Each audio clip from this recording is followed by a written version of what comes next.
Halo pemirsa, apa kabar Anda hari ini? Langsung dari studio IDX Channel Jakarta, saya Prasetyo Wibowo kembali hadir dalam Market Review, program yang akan mengupas isu-isu penggerak ekonomi di Indonesia. Live streaming kami bisa Anda saksikan di idxchannel.com. Dan pemirsa, kali ini kita akan membahas terkait dengan sektor retail. Sejauh mana kesiapannya dalam menyambut bulan suci Ramadan. Langsung saja kita mulai Market Review selengkapnya.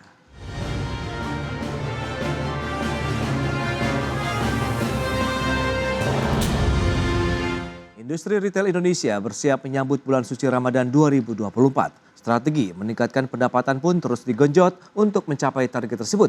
Para pengusaha meminta pemerintah untuk mempertimbangkan relaksasi harga eceran tertinggi atau HET komoditi bahan pokok. Pasalnya, harga bahan pokok berpotensi naik pada bulan Februari 2024. Bulan Ramadan tinggal menghitung hari. Industri retail Indonesia pun bersiap menyambut bulan yang penuh berkah itu.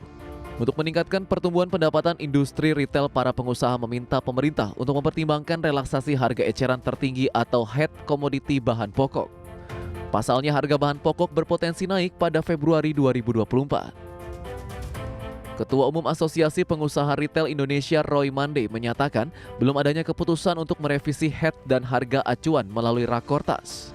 Adapun HET dan harga acuan ini diubah untuk mencegah kekosongan atau kelangkaan bahan pokok seperti beras, gula, minyak goreng, dan beberapa komoditi lainnya pada gerai-gerai retail modern di Indonesia. Menurut Roy, relaksasi HET dan aturan main dimaksud agar peritel dapat membeli bahan pokok tersebut dari para produsen yang sudah menaikkan harga beli di atas HET selama sepekan terakhir ini sebesar 20-35% dari harga sebelumnya. Aprindo melihat saat ini peritel mulai kesulitan mendapatkan suplai beras tipe premium lokal dengan kemasan 5 kg.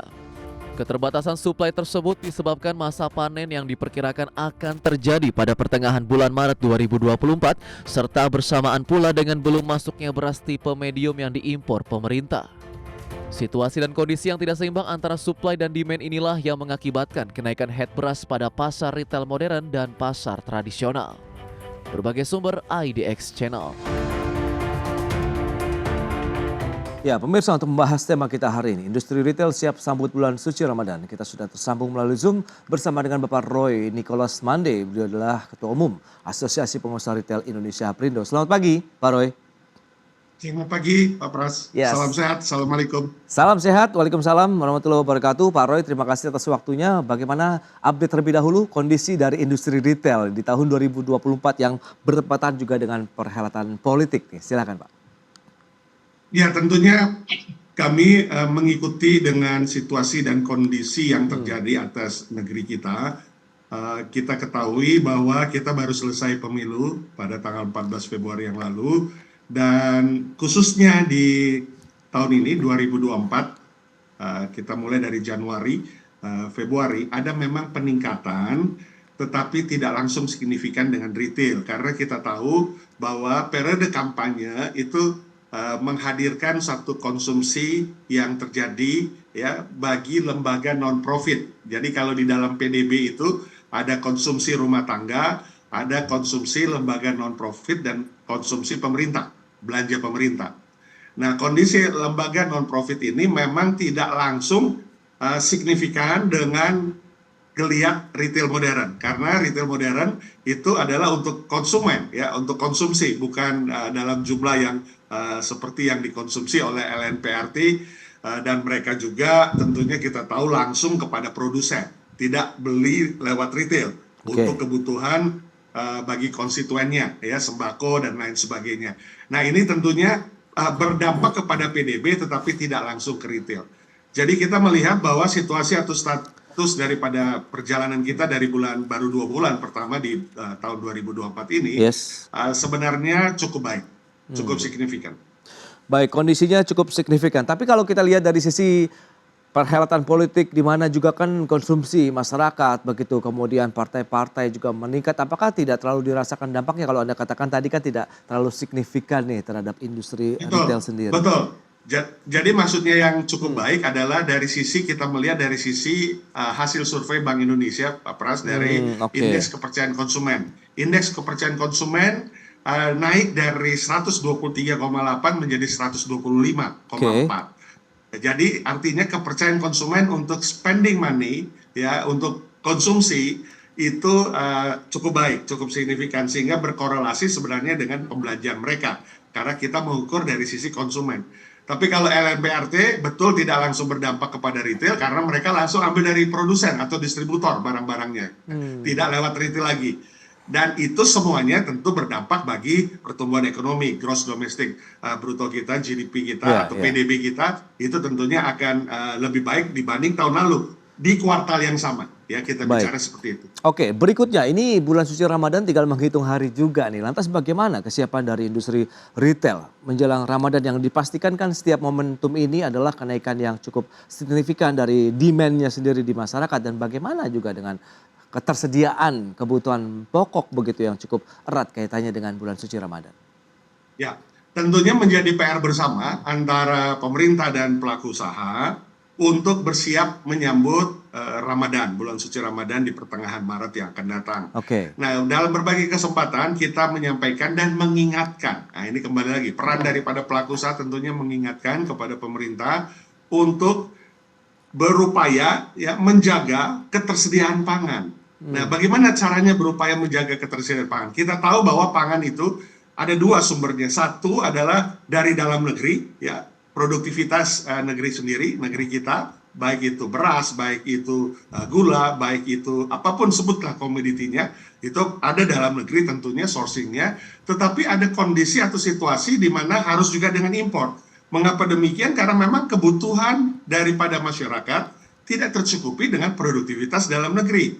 Nah, itulah yang terjadi mungkin pada saat kita bicara 1-2 minggu yang lalu, ya, ketika kita berbicara beras. Karena memang masih masa tanam, belum masa panen, kemudian importnya juga belum masuk. Nah, tentu otomatis perlu ada langkah-langkah preventif dari pemerintah yang Aprindo sudah ingatkan dan sudah terrealisir mulai Senin kemarin, ya, ketika adanya pertemuan ya Pak Presiden dengan Kepala Bappenas dan Direktur Bulog untuk bagaimana mengalirkan cadangan beras pemerintah kepada retail modern. Nah, sampai hari ini kita terus mengawal dan syukur alhamdulillah puji Tuhan kita sudah melihat mulai semuanya terisi walaupun ada proses yang sedang berjalan di sana.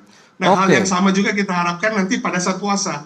Perlu ada komunikasi dan koordinasi intens antara pelaku usaha khususnya yang kami melaksanakan dan pemerintah yang mempengaruhi ketersediaan pangan dan kestabilan harga. Ya, berarti bisa dipastikan saat ini ketersediaan bahan pangan begitu baik beras maupun lainnya begitu sudah cukup tersedia. Mengingat Anda katakan perintah kemarin juga sudah ada instruksi yang cukup tegas dari Presiden Joko Widodo terhadap kementerian lembaga yang terkait dengan kebutuhan pangan di masyarakat untuk banjiri pasar ini dengan beras dan kebutuhan lainnya. Dan ini sebenarnya sudah aman saat ini, Pak?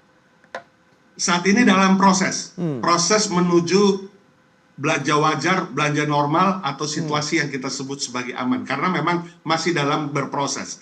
Karena perlu pengiriman ya dari gudang sumber Bulog, kemudian kepada distribution center retail, kemudian dari DC kirim ke toko-toko yang ada di pelosok-pelosok daerah. Nah, itu namanya berproses. Tetapi kebutuhannya sudah tersanggupi, sudah dapat dijamin, tercukupi, ya, sehingga masyarakat tidak perlu khawatir. Ya, masyarakat tidak perlu bingung lagi karena memang sudah ada langkah-langkah yang kami apresiasi, langkah cepat dari Bappenas dan Bulog sehingga ini dapat terrealisir ya sedemikian rupa bagi kepentingan kebutuhan pokok bagi masyarakat. Nah, ini hal yang sama kita harapkan buat di Lebaran nanti berbagai kebutuhan pokok jangan sampai terlambat tanda tangan impor misalnya, jangan sampai juga untuk terlambat koordinasi atau komunikasi terutama antara produsen sektor hulu, sektor antara transportasi logistik, dan kami yang berada di sektor hilir. Baik Pak Roy, karena ini memang masih dalam proses. Kemudian harganya sendiri, apakah sudah mulai ada penurunan? Karena ini yang mungkin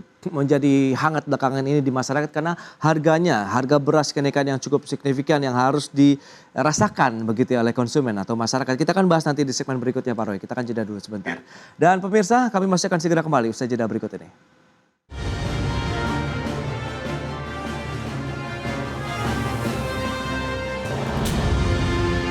Ya, terima kasih Anda masih bergabung bersama kami dalam Market Review. Pemirsa, berikut ini kami sampaikan infografis untuk Anda terkait dengan pergerakan harga rata-rata bahan pangan nasional ya.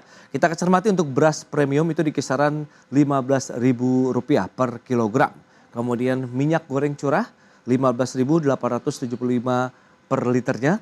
Kemudian ayam broiler Rp40.282 per ekor dan telur ayam Rp28.500 per kilogram.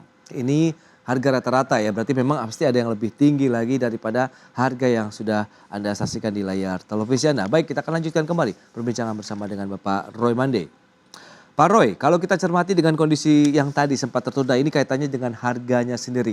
Proses pendistribusian, pembanjiran massal begitu ya di masyarakat terkait dengan produk-produk bahan pangan ini kan tengah berlangsung. Nah, harganya yang boleh saya tahu begitu apakah masih cukup tinggi saat ini kah atau sudah mulai ada penurunan yang harus dibeli oleh masyarakat baik di sektor retail begitu untuk bahan pangannya? Ya, terima kasih Pak Pras. Jadi ini juga untuk menyalurkan informasi ya, Ya. teman-teman media terima kasih.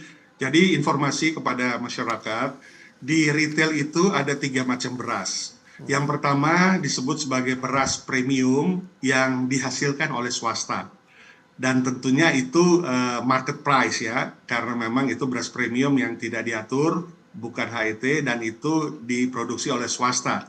Yang memang dalam hal ini jumlahnya agak terbatas juga karena belum panen. Kita akan panen di akhir Maret, minggu ketiga atau keempat Maret, 3,5 juta ton yang berproses di penggilingan, dikemas, baru sampai ke retail lebih kurang awal April. Dan itu tentunya baru normal lagi semua harga yang beras premium milik swasta, diproduksi oleh swasta. Kemudian tipe yang kedua adalah beras premium yang diproduksi oleh Bulog.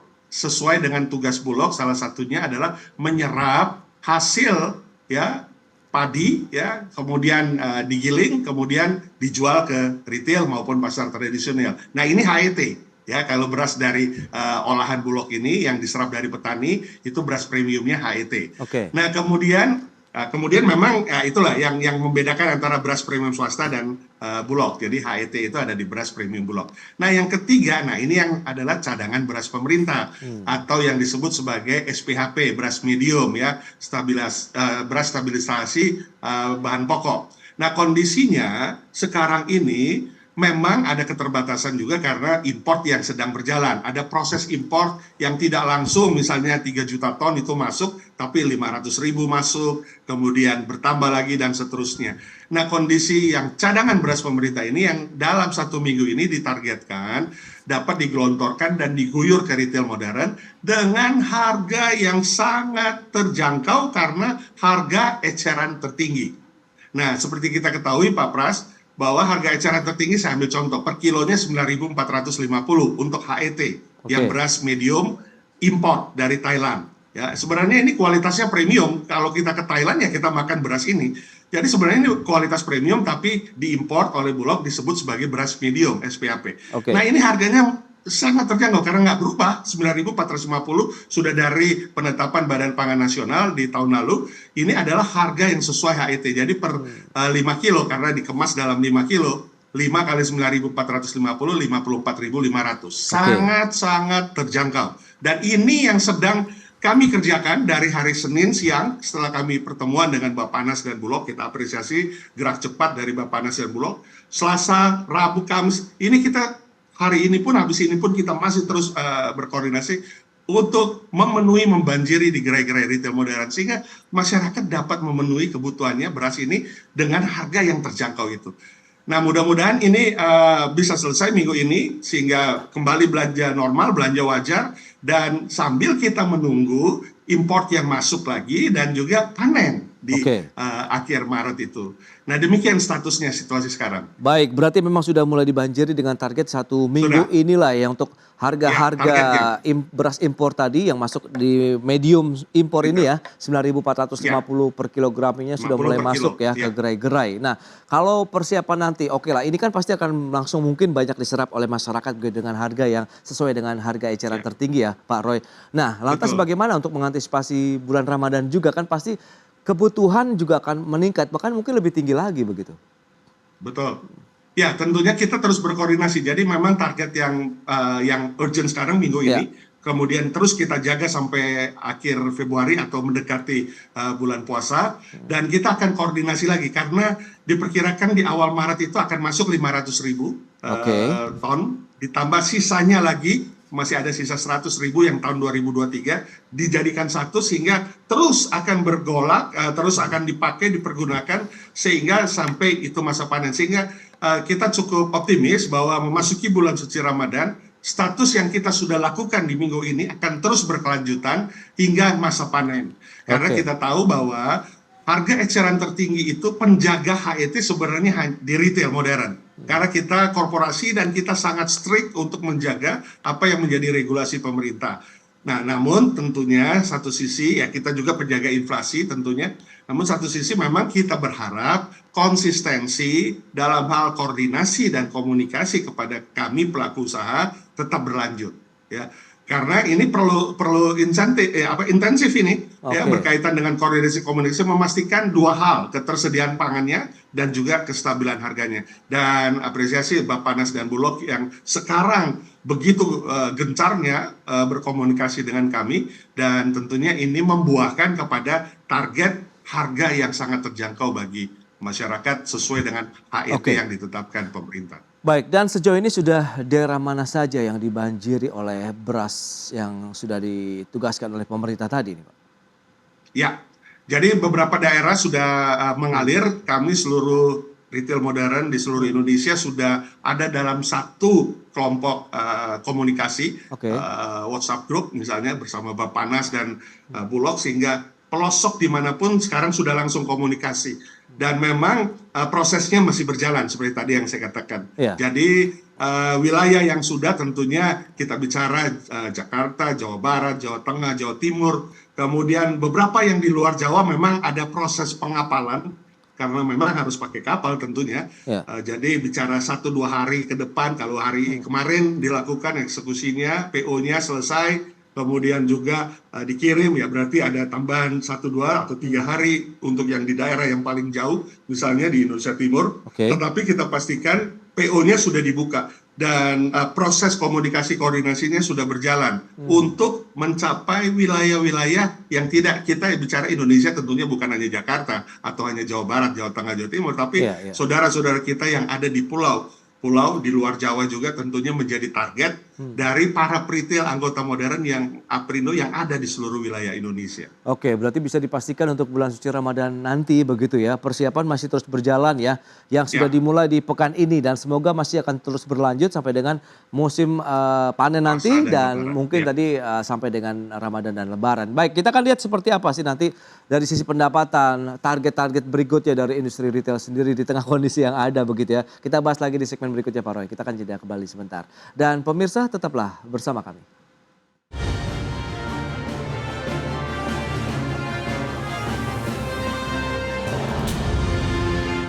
Baik pemirsa, kita lanjutkan kembali perbincangan bersama dengan Bapak Roy Nicholas Mande, Ketua Umum Aprindo. Pak Roy, ini kalau kita bicara mengenai beragam cara tadi sudah dilakukan dan semoga bisa menjadi solusi yang bisa disarankan, paling tidak ini menjadi solusi jangka pendek ya untuk bisa menekan harga lagi di masyarakat begitu untuk bahan pangan dan pembatasan pembelian beras dan lain-lain begitu di toko retail juga sudah tidak ada lagi. Nah, bicara mengenai target pertumbuhan di tahun 2024, kalau tahun lalu kan tumbuhnya double digit juga nih 15%. Apakah tahun ini juga akan mengalami hal sama atau bisa lebih kencang lagi nih Pak Roy? Harap tentunya namanya pelaku usaha harus selalu punya jiwa yang semangat, optimis dan berupaya untuk kinerja meningkat. Baik. Ini adalah wisdomnya dari pengusaha ya tentunya. Dan kita berharap bahwa tahun ini tentunya bisa lebih baik atau minimal sama. Selalu kita punya target yang seperti itu. Tapi kita berharap lebih baik karena ya tentunya kita tahu ini memang masa transisi ya. Masih ada proses di mana pemerintah menyelesaikan fungsi dan tugasnya, pemerintah yang lama. Kemudian di Oktober 21 akan ada peralihan pemerintahan kepada yang sudah memenangkan dan melanjutkannya lagi estafet. Nah tentunya semangat daripada yang baru, tentunya harapan kami lebih bergelora ya. Namanya juga baru, semuanya bergelora dan tentunya layak dan baik untuk dipertahankan. Nah kita berharap di kuartal ke 1, 2, dan 3 memang ini masih transisi dan selagi semuanya kondusif, kita cukup yakin bahwa tentunya kuartal 1, 2, 3 ini ada perbaikan walaupun nggak signifikan, tapi naik sekitar kita prediksi 1-2% dari kuartal-kuartal di tahun yang 2023. Dan tentunya memuncak berharapan kami di kuartal keempat. Ya, karena kita bicara di bulan Oktober itu kan sudah kuartal keempat. Dan itu adalah berbagai kebijakan yang mestinya semangatnya luar biasa untuk bagaimana memajukan ekonomi kita, kesejahteraan bagi masyarakat, pelaku usaha, dan kita semua. Nah ini oleh karenanya beberapa poin tersebut kita berharap di 2024 ini tidak signifikan tetapi naik dari 2023. Pertumbuhan ekonomi kita juga yang berada di angka tatanan 5% ya. Memang agak sedikit berbeda 2022, 2023 5,3 sama 5,01, tetapi bisa cover lagi di 2024 ini berharap sehingga semua sektor tidak hanya retail kita berharap juga lebih berproduktivitas. Baik, tadi Anda katakan juga indeks kepercayaan konsumennya naik. Kemudian daya beli masyarakatnya sendiri bagaimana kalau menurut Anda? Ya, daya beli masyarakat tentunya kita berharap ya untuk tetap dijaga purchasing power. Bagaimana menjaga purchasing power yang lemah, yang marginal harus dibantu. Karena mereka dalam kondisi yang belum terentaskan. Nah, tugas pemerintah mengentaskan mereka yang miskin. Tingkat kemiskinan kita memang semakin membaik, semakin menurun. Dan ini tugas supaya marginalnya makin minim dan selesai. Nah, tapi saat mereka masih marginal harus tetap dibantu karena itu adalah mendukung untuk kemampuan mereka untuk daya beli, purchasing power, dan sekaligus mereka tetap bisa melanjutkan kehidupannya. Nah, sementara yang menengah ke atas butuh optimisme, butuh keyakinan ya bagaimana transisi pemerintah maupun pemerintah yang baru memiliki langkah-langkah yang konkret, tidak hanya retorika, euforia, tetapi konkret yang memberikan dampak optimisme, keyakinan bagi masyarakat menengah ataupun yang atas yang memang tidak masalah dalam spending money atau purchasing power-nya tetap kuat. Kebijakan nah, konkret ini yang perlu dijaga. Itu dia, kebijakan konkret yang seperti apa sih yang diinginkan begitu di tahun 2024 ini? Apakah perlu ada booster lagi, insentif yang perlu diberikan, atau masih ada PR di tahun lalu yang harus dituntaskan tahun ini? Ya, ada beberapa catatan kami yang bisa kami berikan catatan, misalnya pelaku usaha berharap di masa transisi ini segala PR yang lalu belum selesai dapat diselesaikan sehingga kita lebih produktif. Misalnya, ya, saya langsung melihat saja di retail modern, Rafaksi. Ini kan langkah kami untuk kami membuka gerai baru, mengembangkan gerai-gerai di wilayah baru. Nah, ini modal. Ya, Rafaksi selesai sebelum masa transisi ini selesai, maka kita punya kemampuan untuk dapat ekspansi sehingga market baru, konsumen baru, dan pertumbuhan yang baru. Kemudian yang lain, sektor yang lain, ya berharap adanya yang namanya satu kondisi yang melibatkan pelaku usaha di dalam membuat ketentuan, misalnya perpajakan, ya pajak hiburan kita tahu bahwa tiba-tiba tidak ada konklusi bersama. Berubah ya signifikan sehingga itu beberapa pelaku usaha menjerit yang di bidang itu ya karena memang luar biasa kenaikannya dan mereka tentunya yang di sektor yang menghasilkan pajak ini tentunya harus tergerus marginnya apalagi mau berusaha berkembang ketika tidak diajak bicara. Nah ini beberapa poin-poin yang perlu diselesaikan sebelum masa transisinya ini selesai sehingga pemerintahan yang baru juga dapat meneruskan. Nah semangat penyelesaian dari case-case yang lalu supaya terjadi penyelesaian di masa transisi ini dan kita menapak kepada masa yang pemerintahan baru, ini menjadi kunci untuk kita lebih berproduktif dan ini akan memberikan dampak bagi pertumbuhan ekonomi kita, PDB kita ya dalam segala sektor, baik itu sektor konsumsi yang menjadi dominan untuk PDB kita, sektor investasi, ekspor kita. Dan ini semua akan bergerak tentu sesuai dengan harapan kita menuju Indonesia Emas 2045. Baik, berarti optimisme masih tetap tinggi begitu ya dibangun oleh teman-teman retail begitu dalam menyambut tahun 2024 di mana nanti ada transisi kepemimpinan nasional diharapkan akan menelurkan kebijakan-kebijakan lagi ya yang lebih solutif dan konkret begitu. Tapi optimisme Anda berarti sudah tidak ada permasalahan nanti yang diharapkan ya dalam menghadapi momen-momentum di mana adanya tingginya demand dari permintaan bahan pangan di industri retail sendiri nih Pak Roy? Ya, sejauh koordinasi dan komunikasinya berjalan baik dan luar biasa. Kalau masing-masing tidak jalan koordinasi dan komunikasi, maka tidak akan tercapai. Dan tentunya catatan tadi yang lalu-lalu ini harus diselesaikan sebagai semangat pelaku usaha untuk meneruskan produktivitasnya lebih baik lagi. Baik, itu jadi diharapkan PR-PR masa lalu tadi seperti rafaksi ini masih menjadi PR yang harus segera dituntaskan begitu ya, karena itu bisa ya tentu akhirnya menjadi ya tambahan darah segar ya bagi industri retail dalam melangkah lagi di tahun 2024 ini. Baik Pak Roy, terima kasih banyak atas waktu dan sharing yang sudah Anda sampaikan kepada pemirsa pada hari ini. Selamat melanjutkan aktivitas Anda kembali. Salam sehat Pak Roy, terima kasih. Salam sehat, terima kasih, selamat siang, Assalamualaikum. Waalaikumsalam. Baik pemirsa, jangan beranjak dari tempat Anda. Kami masih akan kembali tentunya dengan pembahasan menarik lainnya terkait dengan surplus neraca perdagangan yang masih berlanjut di tahun 2024.